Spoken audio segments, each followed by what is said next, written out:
Learning as social activity. The main argument proposed by socio-cultural theory of learning is that learning is a social activity. That is, it happens within socio-cultural contexts, and its success and failure also depends on the kind of social context within which learning is happening. Now, what Vygotsky did, who proposed this theory in the beginning, is that he gives us these principles of socio-cultural theory across different time scales. So he also talks about the time of learning that happens across human races. He also talks about the learning that takes place within the life of an infant as he or she grows. And he also talks about the learning that an adult human being goes through. So he applies the same principle and talks about what is called phylogenesis, that is, the learning that happens across different human races, across different periods of time, and he uses the same principle to explain how humankind has actually evolved in its learning across time. Then he uses the word ontogenesis, in which he talks about the learning of a child through the different developmental stages, and again he argues that the principle of learning is the same.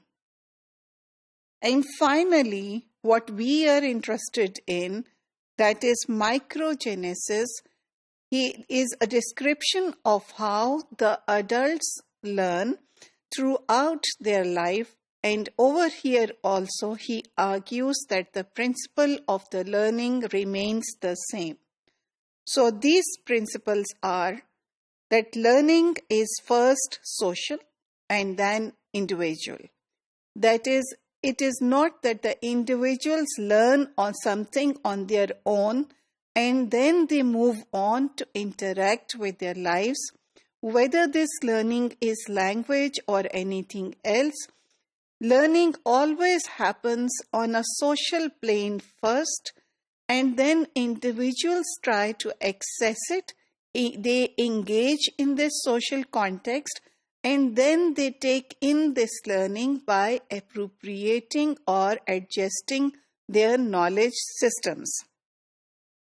So consciousness and conceptual development of learning are first intermental. That is, intermental means between different minds, that is, they are social, before they become intramental. So intramental would mean something that happens in the mind of an individual. And then the main argument is that of all the signs and tools that the human mind needs to engage with the social world, language is the most important one.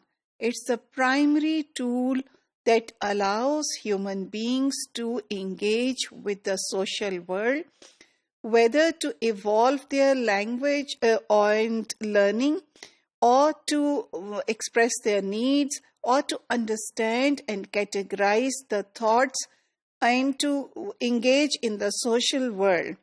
So language is the prime mediating tool for this development.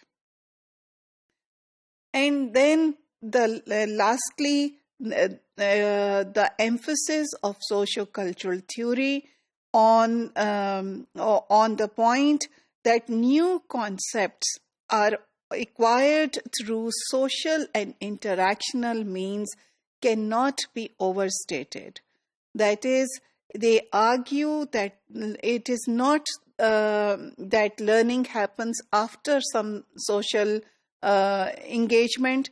Rather, learning actually is taking place within the social interaction that is there. So what does it tell us about teachers if we would like to believe in the socio-cultural theory? Within the sociocultural theory, it would let us believe to ensure that our relationships are trustworthy within the classrooms and the context is so anxiety-free within the classrooms so that the learning can actually take place.